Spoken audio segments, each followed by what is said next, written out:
الفاتحة. أعوذ بالله من الشيطان الرجيم. بسم الله الرحمن الرحيم.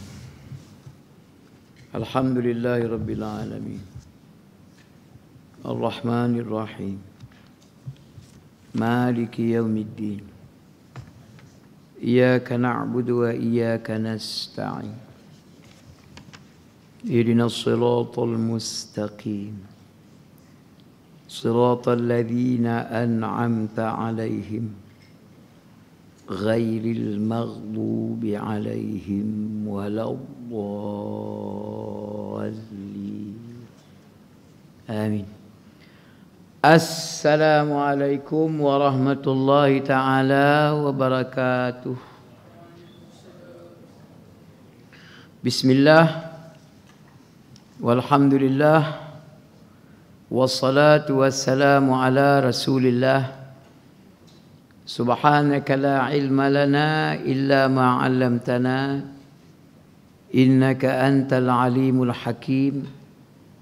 ولا حول ولا قوة إلا بالله العلي العظيم. قال الله تعالى في كتابه الكريم أعوذ بالله من الشيطان الرجيم بسم الله الرحمن الرحيم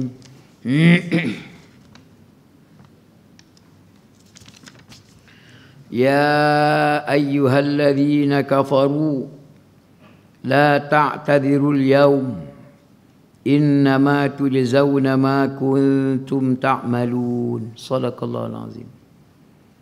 Wahai sekalian orang yang engkar, orang yang kufur, janganlah sekali-kali kamu mengemukakan alasan pada hari ini, iaitu pada hari kiamat nanti. Sesungguhnya kamu hanya diberi balasan menurut apa yang telah kamu kerjakan. Tuan-tuan imam, pimpinan surau, muslimin, para jemaah, hafizakumullah.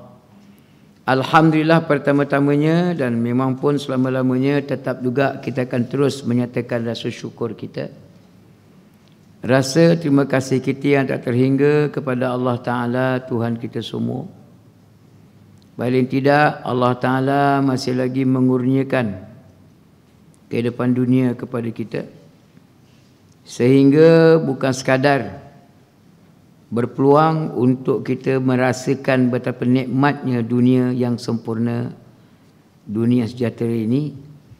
Bahkan ini peluang terbaik untuk kita bekerja keras, berusaha, berikhtiar, supaya apa juga yang diminta oleh Allah Ta'ala akhirnya berjaya juga kita menyempurnakannya dan melaksanakannya. Alhamdulillah pertemuan kita kuliah maghrib malam minggu yang kedua, kitab Imam Qurtubi rahimahullah, kitab Rahsia Kematian. Tadi mukadimah saya mulakan dengan firman Allah Subhanahu wa taala surah At-Tahrim ayat ke-7, bagaimana Allah Taala memberikan peringatan. Walaupun ayat itu khas dituju kepada orang yang kufur, ya ayyuhalladzina kafaru, tetapi secara umumnya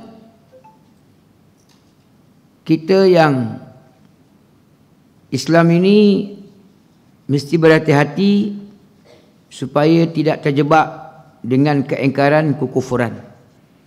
Kerana Allah Ta'ala kata, wahai orang yang engkar, yang kufur, janganlah sekali-kali kamu mengemukakan alasan pada hari ini.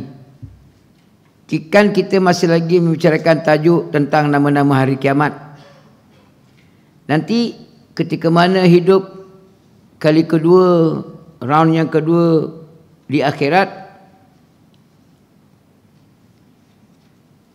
di antara nama-nama Yaumul Qiyamah, hari kiamat, hari akhir itu ialah Yaumul Jaza, hari pembalasan. Pada hari itu Allah Ta'ala kata, kamu sudah tidak boleh lagi memberikan alasan. Yang kata 1001 macam alasan, bahkan satu alasan pun tak boleh dah. Atas dunia kita boleh buat macam-macam alasan. Kita boleh cover sana, kita boleh cover sini. Macam-macam alasan kita boleh buat. Tetapi nanti pada hari kiamat tidak ada alasan yang kita boleh berikan. Kerana pada hari itu hari pembalasan. Ni innama tujzauna. Jadi hanya saja pada hari itu kamu akan dibalas dengan apa yang pernah kamu perbuat sepanjang hidup atas dunia. Beruntungnya kita ketika mana menjadi penganut kepada agama yang betul dan tepat ini, kehidupan kita daripada awal pertumbuhannya dan perkembangannya sehinggalah masuk alam akhirat, semuanya telah pun diatur, disusun oleh Allah. Jadi ketika mana Allah telah mengatur kehidupan kita di dunia ini, sebelum kita masuk alam akhirat, alam yang akan kita dibalas, maka Allah Ta'ala telah pun memberitahu lebih awal. Innama tujzauna, hanya saja kamu akan dibalas ma kuntum ta'malun, menurut apa yang kamu telah lakukan. Atas dunia ni, apa juga yang kita buat di sepanjang hidup, setiap detik, setiap minit, setiap hari, setiap minggu, setiap bulan, setiap tahun, sepanjang hidup, semuanya akan dibalas oleh Allah Ta'ala. Kan selalu kita sebut kan, faman ya'mal mithqala dzarratin khairan yarah, wa man ya'mal mithqala dzarratin syarran yarah. Sama ada besar maupun kecil, sama ada yang nampak di depan mata ataupun tak nampak, semuanya akan ditimbulkan balik untuk diberikan balasan. Kalau baik yang kita buat diterima oleh Allah Ta'ala, lalu dihamparkan ketika mana kita berdepan dengan Allah Ta'ala, akan dibalas kebaikan yang kita buat dengan balasan yang baik. Tetapi kalau kejahatan, keburukan, maksiat yang kita buat, kita tidak berjaya menginsafinya, menyedarinya, kita tidak ada rasa untuk bertaubat, kembali ke pangkal jalan, maka kejahatan itu akan dibawa depan Allah Ta'ala, pun akan dibalas. Cuba bayang, ketika mana Allah Ta'ala kata faman ya'mal mithqala dzarrah, walaupun dia sebesar zarrah yang takkan nampak dengan mata kasar ini, walaupun seberat zarrah yang kita pun tak tahu nak timbang dengan alat apa, semuanya akan dilihatkan oleh Allah Ta'ala. Kan kita diajar oleh agama, satu benda yang kita belum buat, kita baru niat je. Cadang-cadang nak belanja kawan-kawan minum teh ya. Bukan belanja kawan-kawan masuk kelab dandut. Belanja kawan-kawan minum teh kedai mama. Nak belanja kawan-kawan, dah makan malam dah tak boleh. Jadi kita kena tosi lah, tosi. Makan tu benda baik tak? Baik. Belum lagi kita nak belanja. Belum belanja lagi, cuma niat-niat je. Kita berniat untuk buat baik, sudah ada pahala yang diberikan oleh Allah Ta'ala. Dihargai niat tu. Kalau kita laksanakan niat itu, dia berganda. 7 kali ganda, 10 kali ganda, 700 kali ganda kan, mi'atu habbah. Kullu sumbulatin mi'atu habbah, 7 tangkai, setiap tangkai 700, 100, 700. Kadang-kadang dihargai, dibalas oleh Allah Ta'ala bighairi hisab, tak terkira banyaknya. Kalau kita ada niat yang jahat, ketika mana kita berniat, belum lagi dibalas dengan dosa. Tadi kita niat baik, dibalas dengan satu kebaikan.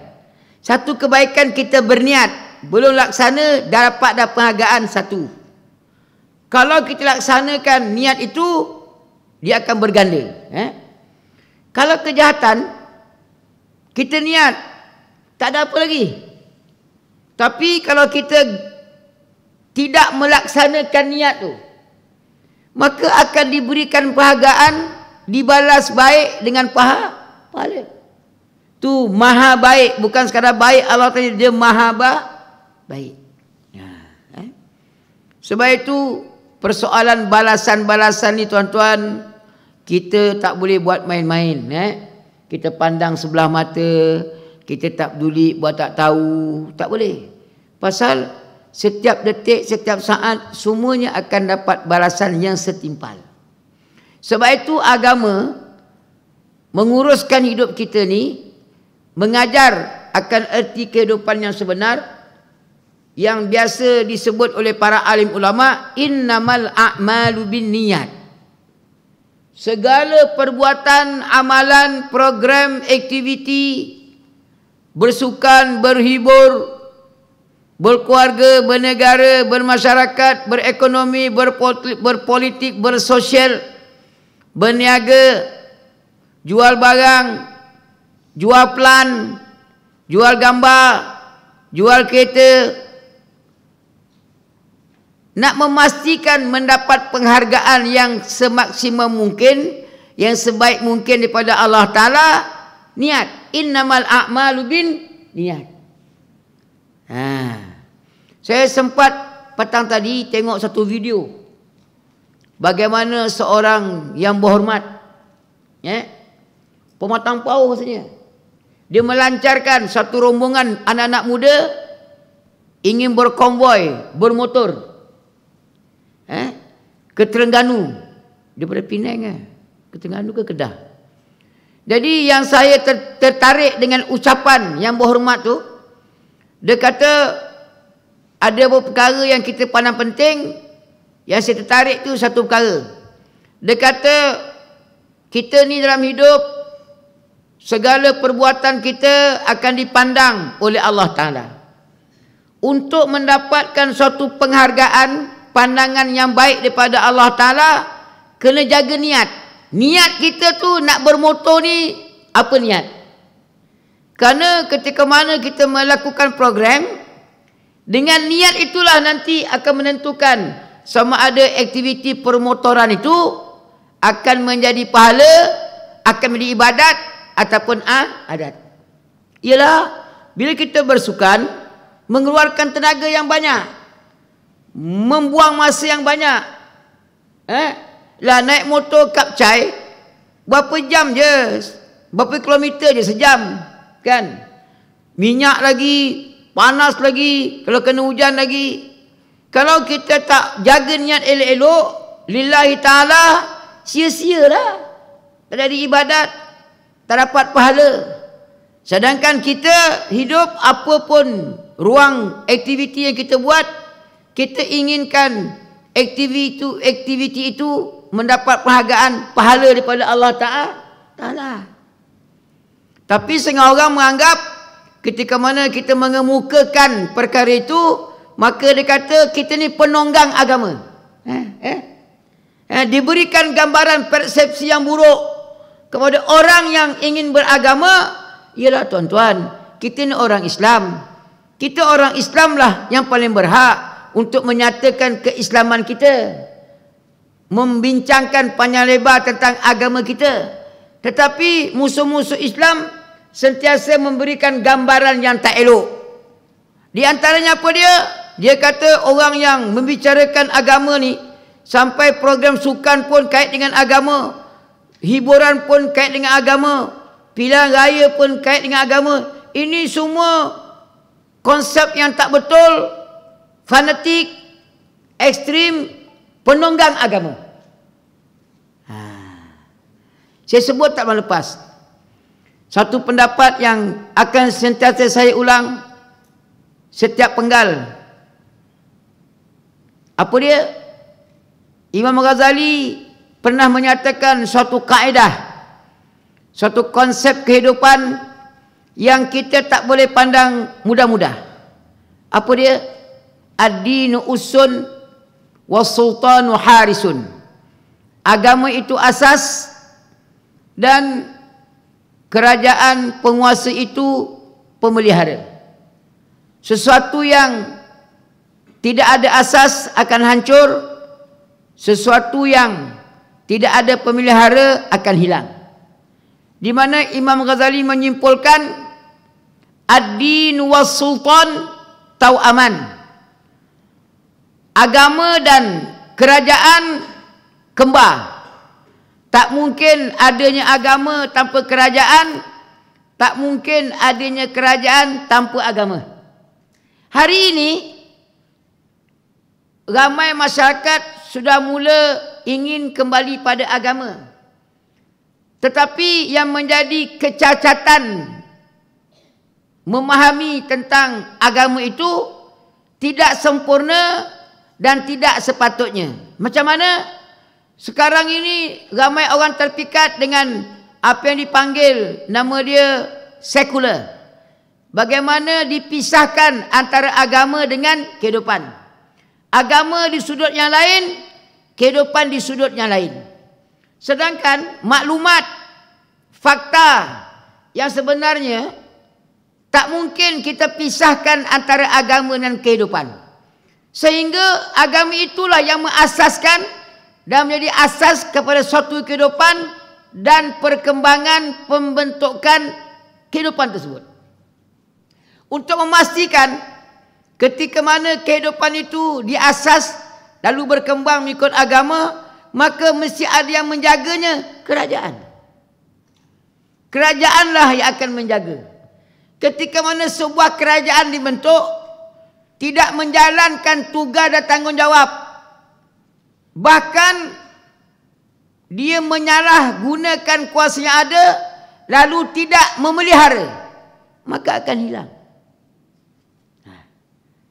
Apa yang penting tuan-tuan, untuk kita betul-betul tegap, mantap, tapak kaki tidak goyang, maka keimanan dan ketakwaanlah yang dijaga oleh agama itulah yang akan menjanjikan 1001 macam kehebatan, kemajuan, kedamaian dan keharmonian dunia sampai akhirat. Tuan-tuan, sehari dua ni kalau tuan-tuan rajin melayari internet, seminggu dua ni bagaimana Allah Ta'ala menampakkan kehebatannya. Ketika mana sebagian masyarakat dunia, kerajaan-kerajaan yang hebat dikurniakan oleh Allah Ta'ala masih engkar. Kadang-kadang keengkaran itu melampau, maka Allah Ta'ala turunkan bala dengan diturunkan air daripada langit mencurah-curah tanpa henti, keluar memancut daripada bumi tanpa henti-henti, berlakulah banjir besar.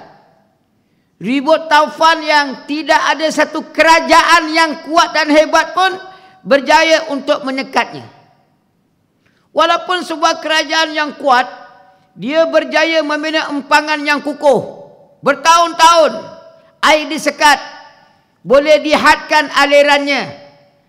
Tetapi ketika mana datangnya kuasa Allah Ta'ala, empangannya dibina, roboh, hancur, hanyut.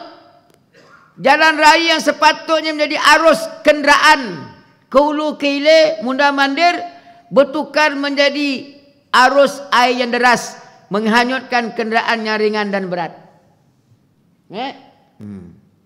Berlakunya kebakaran yang dahsyat di Hawaii, di Kanada, hangus, sehingga penduduk tak dapat lagi berdiri di atas darat kerana kepanasan yang sangat membakar, terpaksa terjun ke laut.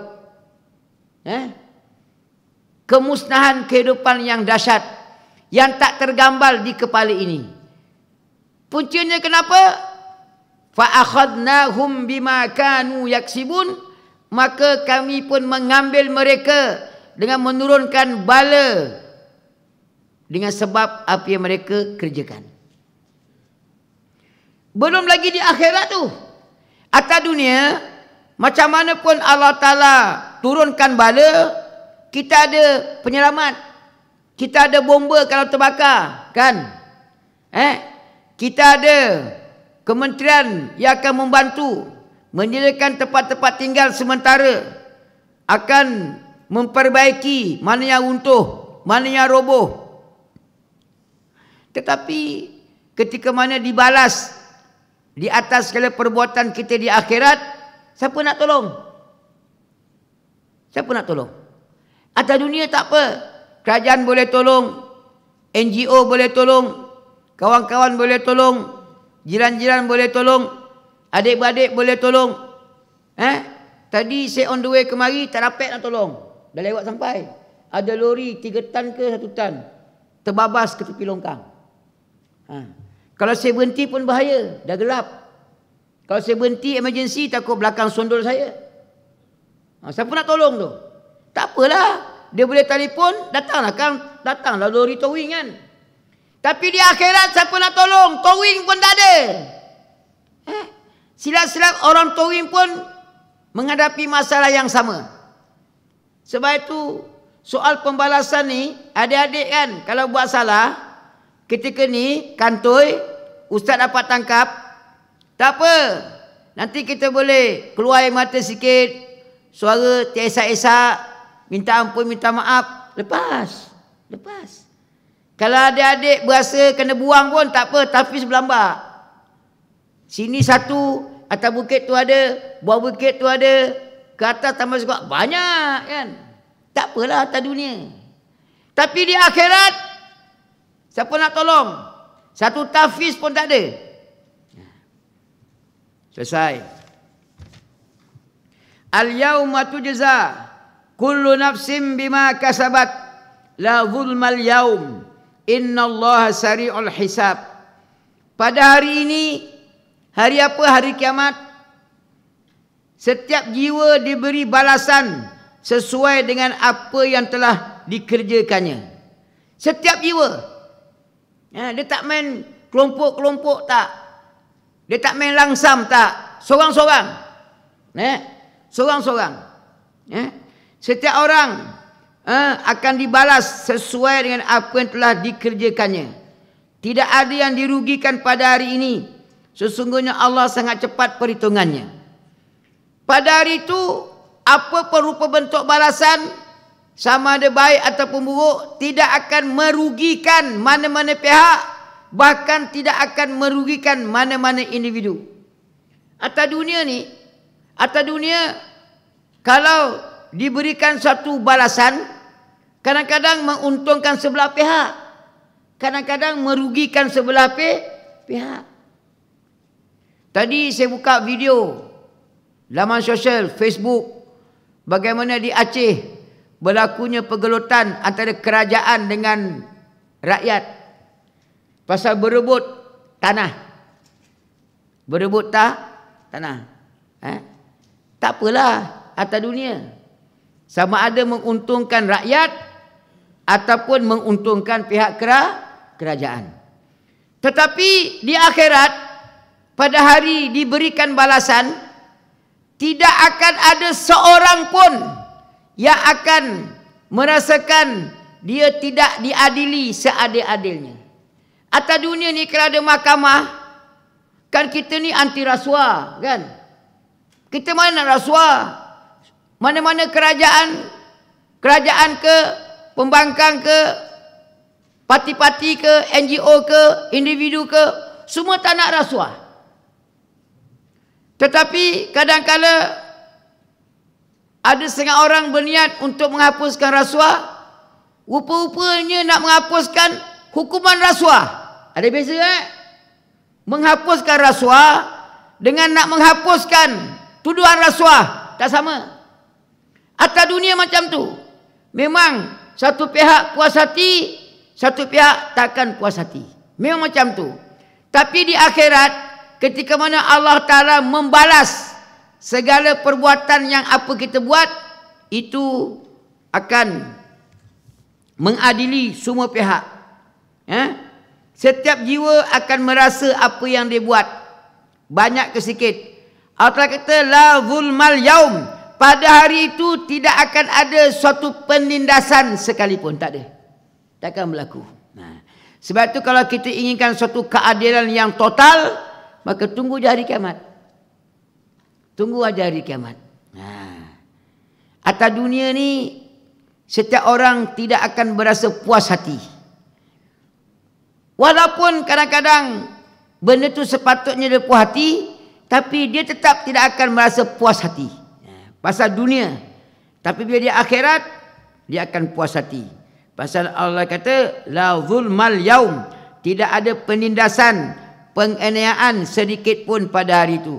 Innallaha sari'ul hisab, kerana sesungguhnya Allah Ta'ala sangat-sangat cepat perhitungannya. Baik.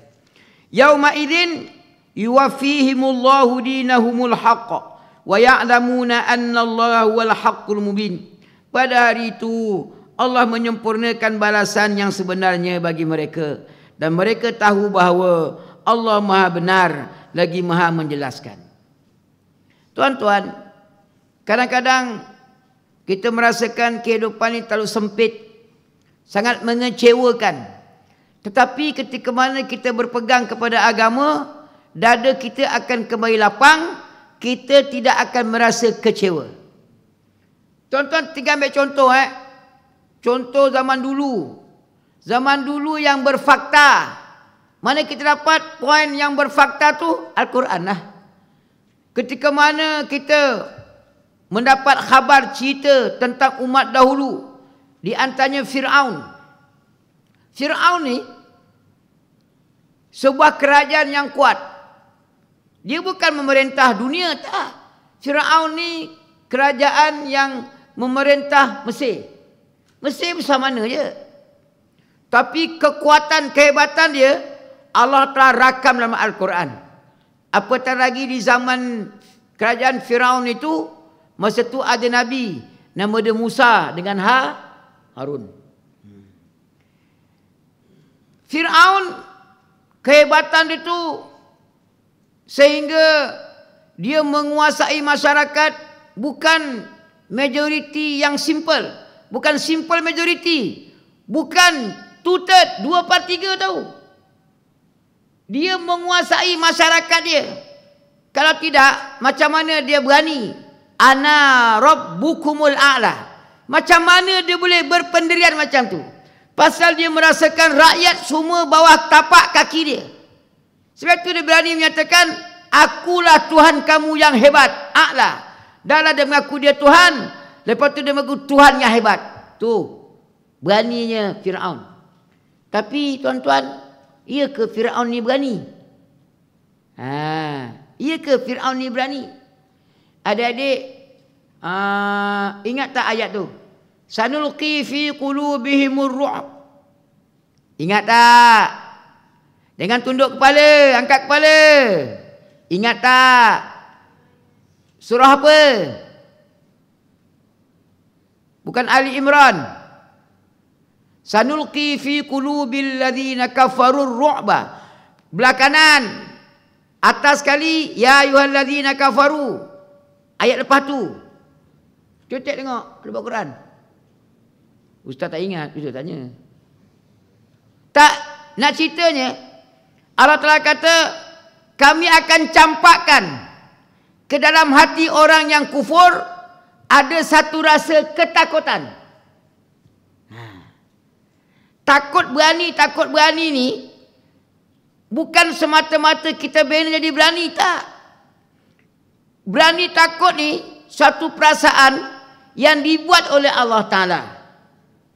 Memang Allah campakkan rasa takut. Sanulqi fi qulubil ladzina kafarur ru'ba. Ingat tidak? Surah Ali Imran. Ayat berapa? Ayat 90-an ke 60-an? Kenapa Allah telah campakkan dalam hati kita rasa takut? Pasal punca daripada engkar, kufur kepada Allah Ta'ala. Tak bersedia untuk beriman. jauh sekali untuk bertakwa. Tidak mau mendengar saranan daripada Allah Ta'ala. Tidak mau senantiasa untuk mencari-cari apa yang Allah Ta'ala nak, apa yang Allah Ta'ala tak nak, apa yang Allah Ta'ala tawarkan. Tak nak kita, tak bersedia. Kalau saya sebut dari itu, adik-adik masih ingat tak semasa khutbah Jumaat yang masa merdeka gitu, sebelum merdeka, tajuk kemerdekaan, mukadimah khutbah pada hari itu dimulakan dengan walau anna ahlal qura amanu wattaqau lafatahna alaihim barakatim minas sama'i wal ard walakin kadzabu fa akhadnahum bima kanu yaksibun. Kan? Ingat lagi tak? Ke itu khutbah tidur. Tidur Jangan tidur. Kita tidur waktu malam je. Siang tengah hari tu. Kalau tengah hari pun tidur memang kencing manis kuat lah. Allah Ta'ala kata, jika sekiranya penduduk suatu tempat itu beriman lalu bertakwa, Allah Ta'ala menjanjikan akan dibuka seluar-luarnya segala macam keberkatan. Tapi apakah daya, sebagian masyarakat kadzabu, mereka mendustakan. Dia tak nak beriman, jauh sekali nak bertakwa, tidak menerima tawaran konsep keberkatan yang akan diberikan oleh Allah Ta'ala. Kadzabu, mereka membohongi. Tuan-tuan, adik-adik sekalian, soal bohong tipu ni soal yang besar sebenarnya. Allah Ta'ala ketika mana mempersoalkan, membicarakan tentang pembohongan, ada satu surah, nama dia surah orang yang berbohong. Surah Al-Munafiqun. Kesan dia, bila kita hidup, kita takkan lari daripada kesan. Kesan tak makan, lapar. Kesan tak minum, haus. Kesan banyak sangat makan, terberak-berak, kan? Tidak ada perbuatan yang tidak akan memberikan kesan. Tak banyak sikit, mesti ada kesan. Baru ni khutbah tentang fitnah.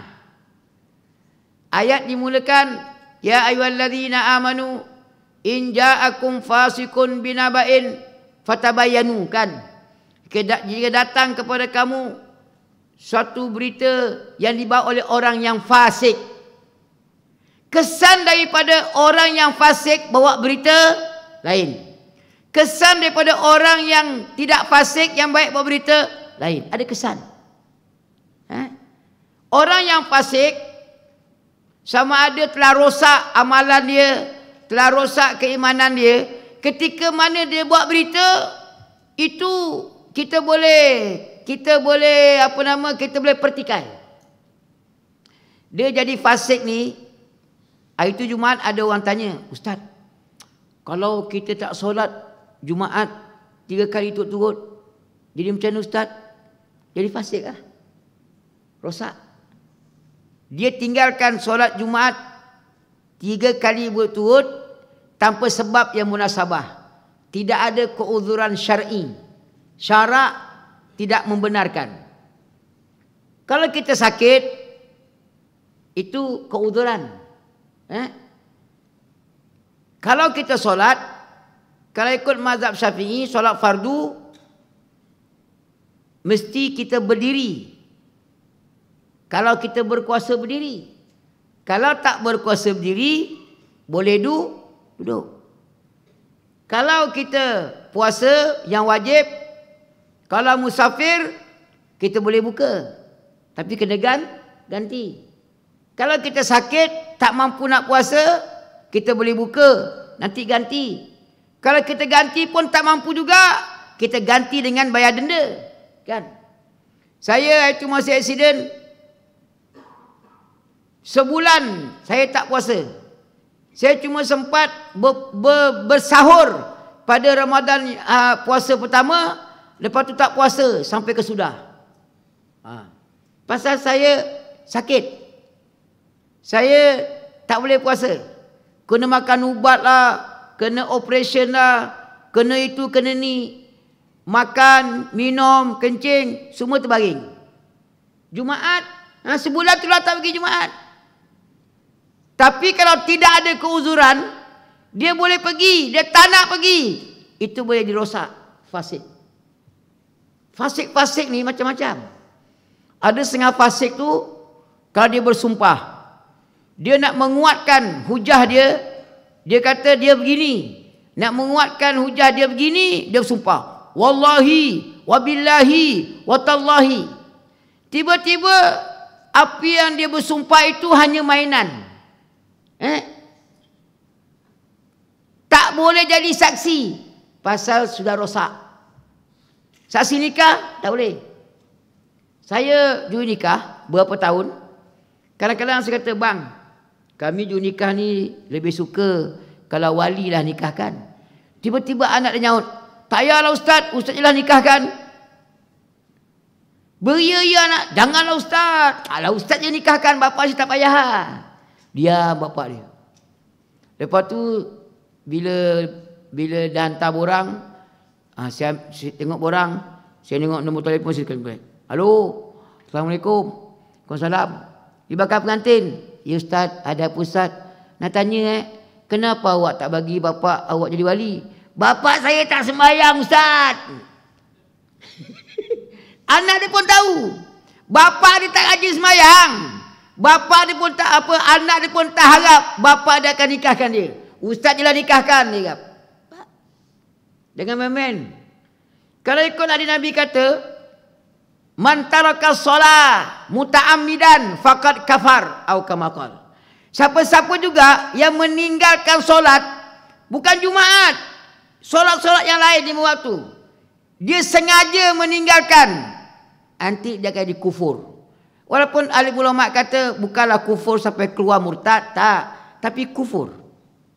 Maknanya telah merosakkan keimanan dia, mencacatkan. Bila dia cacat, dia rosak, maka jadi saksi tak boleh. Tuan-tuan bayang, kalau jadi saksi tak boleh, berita dia bawa, kita boleh terima? Tak boleh. Betul Allah kata, inja akun fasikun. Jika datang kepada kamu orang yang fasik. Pasal apa? Berita dia tu meragukan. Boleh percaya ke ni? Boleh percaya ke ni? Boleh percaya ke ni? Ini kencing kuat ni. Belum bercakap, nampak muka tu dia berhancing lah. Ada seorang macam tu. Belum lagi cakap, belum lagi keluar cakap, tengok muka pun tahu dah, bau hancing. Ya Allah, hancingnya. Ada orang macam tu. Sebab itu, tapi ialah tuan-tuan, atas dunia ni kan, sebab itu bila kita mengaji bab hari kiamat, sehingga kita mengaji bab nama-nama hari kiamat, sebenarnya nama-nama itu akan melambangkan sesuatu yang sangat berharga untuk kita. Atas dunia ni apa orang tua kata? Dah selalu kita ulang, saya ulang. Apa dia? Siakap senohong, gelama ikan duri. Pandai je berbohong, lama-lama mencuri. Itu zaman Tun Razak punya pantun. Zaman PMF punya pantun, siakap senohong, gelama ikan duri. Pandai berbohong, jadi menteri. Sekarang. Minta maaf. Lepas cakap. Sebab tu, kita atas dunia ni, kena fikir panjang. Betul lah, bila Nabi kata, diam lebih baik daripada bercakap. Pasal apa? Kalau kita bercakap, kalau betul tak apa, kalau salah. Kalau salah, satu dosa. Bila dosa, akan dapat balasan yang simpal dengan dosa, api neraka. Itu yang membimbangkan, itu yang menakutkan, itu yang mengerikan. Yauma idzin, pada hari itu Allah menyempurnakan balasan yang sebenarnya bagi mereka, dan mereka tahu bahawa Allah Maha benar lagi Maha menjelaskan. Atas dunia ni kadang-kadang setengah orang dia buat baik, dibalas dengan tak baik. Atas dunia kadang-kadang orang tu buat tak baik, tapi dibalas dengan baik, kan? Tadi saya baca, saya tengok satu video bagaimana seorang perempuan artis. Artis ni dia terkenal lah, memang muka lawa. Dia jaga makan dia, makan yang berzat, food supplement, jaga kesihatan. Tapi dengan sebab dia melakukan seks yang bebas. Itu je sebab dia. Dia melakukan seks yang bebas. Dia tak kahwin. Dia tak nikah. Tapi dia sudah melakukan hubungan seks. Dengan sebab hubungan seks itulah menjadikan batang tubuh dia sakit yang sangat kritikal. Lebih teruk daripada kesan HIV, sifilis. Sehingga doktor tak tahu macam mana nak buat. Terpaksa berbelanja besar untuk menyelamatkan jiwa dia. Dengan sebab satu je, melakukan hubungan seks yang bebas. Hari ni kan macam tu. Saya sempat tengok satu video orang Indonesia, tak tahu apa agama dia. Di awal sekolah, dia sudah mula minum minuman keras, mabuk dengan kawan-kawan, lelaki perempuan, cium-cium, peluk-peluk. Sudah mula melakukan aksi yang tak senonoh, melakukan zina, dirakam perbuatan-perbuatan yang tak elok itu. Belum lagi mati, atas dunia sudah diberikan balasan yang sedikit oleh Allah Ta'ala. Tapi macam itulah saya sebut tadi kan, ada kala atas dunia ni kita dibalas benda baik, dibalas dengan buruk. Benda buruk dibalas dengan baik. Tapi di akhirat tak. Balasan tu akan dapat setimpal dengan apa yang kita buat. Fala ta'lamu nafsum ma ukhfiya lahum min qurrati a'yun jazaa'an bima kanu ya'malun. Maka tidak seorang pun mengetahui apa yang disembunyikannya untuk mereka, iaitu bermacam-macam nikmat yang menyenangkan hati sebagai balasan terhadap apa yang mereka kerjakan. Maka tidak seorang pun mengetahui apa yang disembunyikan untuk mereka, iaitu bermacam-macam nikmat. Kita ni, sebab itu agama ni, ketika mana kita berjaya mengasaskan kehidupan dengan beragama, kita akan diajar oleh Allah Ta'ala macam mana kehidupan ni sepatutnya. Tadi kan saya baca kan, walau anna ahlul qura amanu wattaqau. Kita kan bila bertanya mana-mana orang, semuanya inginkan kejayaan dan kebahagiaan, menjadi impian dan cita-cita, harapan tinggi menggunung.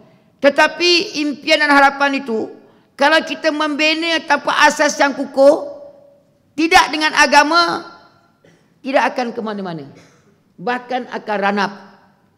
Saya nak ulang balik tadi, China, Taiwan, Hong Kong, China dilanda bala malapetaka yang amat dahsyat.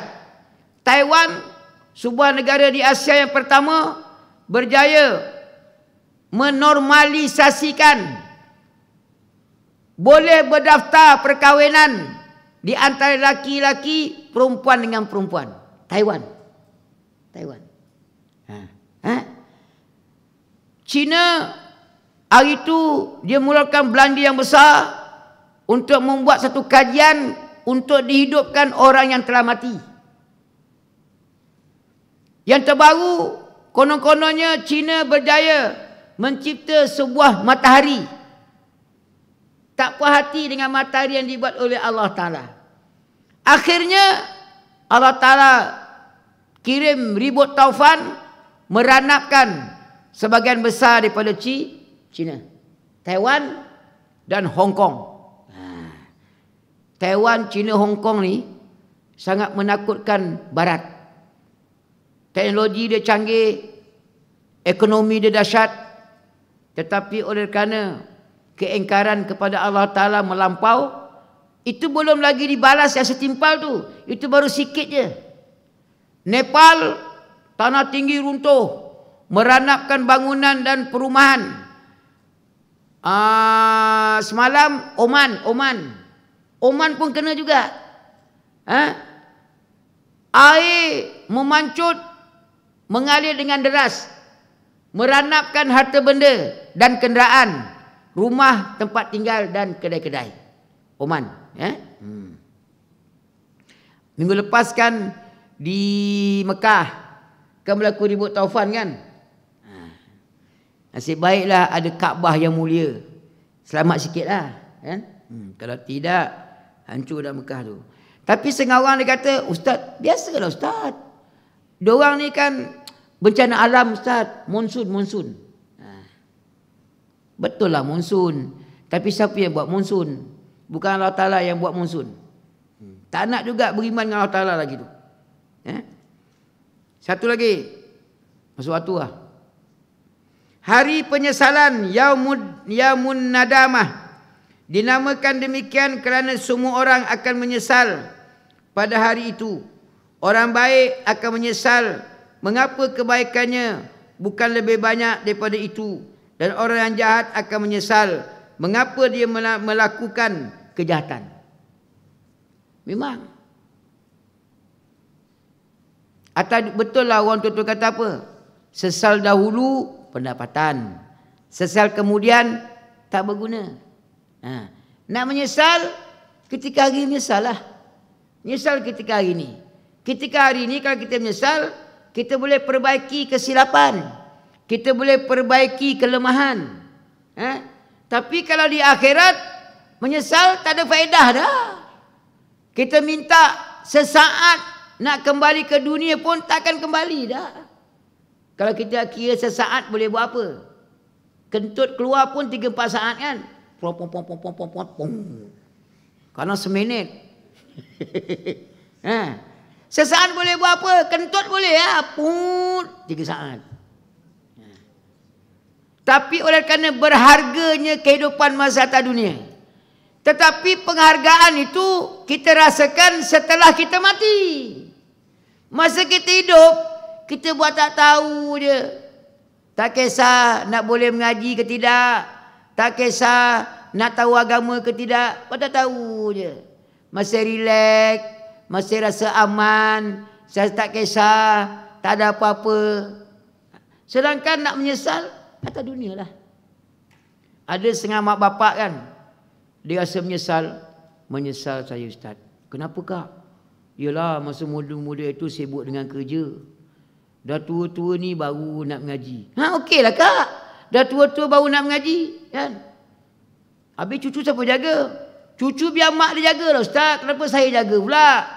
Kita kan nenek datuk ni kan macam tu. Seronok jaga cucu kan. Dulu masa kerja, tak sempat lah Ustaz nak mengaji. Pasal sibuk kerja. Keluar sebelum terbit matahari. Balik dah terbenam matahari. Tak sempat. Malam dah penat. Nanti pencen lah Ustaz. Dah pencen, supo juga. Mana bang? Pencen. Allah Ustaz, jaga cucu. Jaga cucu. Besok, dah jaga cucu, dah lumpuh, dah kena stroke. Nak buat apa? Cucu pun tak jaga. Last sekali kesuar pun tak pergi dah. Dah stroke, besok dah kena stroke, kan? Dah lumpuh, baru menangis. Kenapa bang? Nak pergi masjid, pergi surau, tak boleh, lumpuh. Dah lumpuh lagi buat apa? Dia diam je lah kat rumah, dah lumpuh. Nak pergi ke masjid, ke surau, masa tak lumpuh ni dah. Adik jangan gelak-gelak gelak-gelak. Gelak-gelak. Jangan. Ada adik yang menyesal ketika hari ni. Wah, menyesal aku tak ngapal semalam. Hari ni tak boleh tasmih. Jangan besoklah 3-4 tahun masuk Fatihah, keluar Fatihah juga. Duit lebih banyak dah. Last. Hari penggantian Yaumut Tabdil. Yauma tubaddalul ardu ghairal ardi was samawat wa barazu lillahil wahidil qahar. Yaitu pada hari ketika bumi diganti dengan bumi yang lain. Dan demikian pula langit langit digantikan langit yang lain, dan mereka semuanya di padang mahsyar berkumpul menghadap kehadrat Allah yang Maha Esa lagi Maha Perkasa. Dinamakan juga hari kiamat Yaumut Tabdil, hari ganti. Dulu hidup, kiamat pun hidup. Hidup di dunia semua siap, makan, minum, ikut kita usaha lah. Kalau kita usaha lebih rajin, nakkan 10,000, dapatlah. Kalau kita berasa usaha dapatkan 1 juta, kita usaha, dapatlah. Kalau kita kata, lepas makan minum, ustaz, dapatlah. Tapi di akhirat, dah tak ada usaha ikhtiar dah. Semuanya tetap dah, totally dah. Syurga, tempat engkau. Neraka, tempat engkau. Dah tukar. Atas dunia, kita boleh berjalan, kita ada pakaian, kita ada kereta kenderaan. Di akhirat, tak ada dah. Kereta, basikal, motor elektrik, semua tak ada dah. Drone, tak ada dah. Baju pun tak ada. Kan kita sebut dah itu, nanti pada hari kiamat, kita telanjang. Kaki ayam, selipar Jepun pun tak ada. Jangan kata selipar Adibus, selipar Jepun pun tak ada. Kaki ayam, bertelanjang, tak bersunat, terkonteng-konteng, toing. Atas dunia kita boleh pakai krokodil, kan? Akhirat tak ada krokodil, toing, tak bersunat. Lain. Yaumat tubaddalul ardu. Bumi kita pijak ni ada kapet, ada tile, ada tar, ada jalan raya, ada lapangan terbang, ada pelabuhan, ada stesen bas. Tapi di akhirat tak ada dah tu. Tak ada. Kita kalau berhimpun di waktu malam ke waktu siang, takut panas, kita pasang aircon, kita ada kipas. Tapi di akhirat tak ada dah. Dah tak ada dah. Gambaran akhirat, panas tak panas, aircon tak ada, kipas tak ada. Ibarat, ulama kata ibarat matahari atas kepala. Lain. Langit yang ada, kalau langit atas dunia ni, dia ada awan. Macam mana kita kat Malaysia ni, macam mana tengah hari pun, nanti pukul 3 dah redup. Nanti pukul 5, matahari mula menyengit, terbenam. Panas pun sekejap. Tapi di akhirat, tak ada dah awan-awan ni, tak ada. Awan ni tak ada dah untuk menghalang matahari panas, tak ada dah. Lain. Kenapa jadi macam tu? Pasal Allah telah buat untuk senang nak kumpulkan manusia yang ramai, start daripada Nabi Adam sampai manusia akhir kiamat. Punya ramai. Macam mana tu Ustaz? Macam mana tak saya bincang . Yang pentingnya kita besok atas tu macam mana?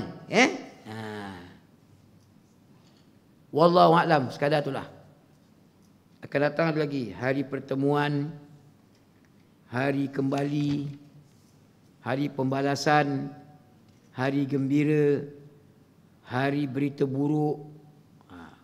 Wallahu a'lam. Yang baik pada Allah Ta'ala, tak baik pada saya.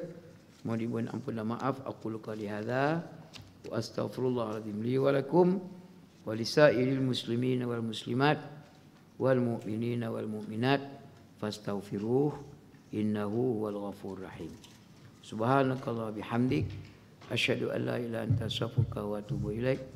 Bismillahirrahmanirrahim. Wal 'asr innal insana lafi khusr illa alladhina amanu wa 'amilus salihat wa tawasaw bil haqq wa tawasaw bis sabr. Wassalamu alaikum warahmatullahi taala wabarakatuh.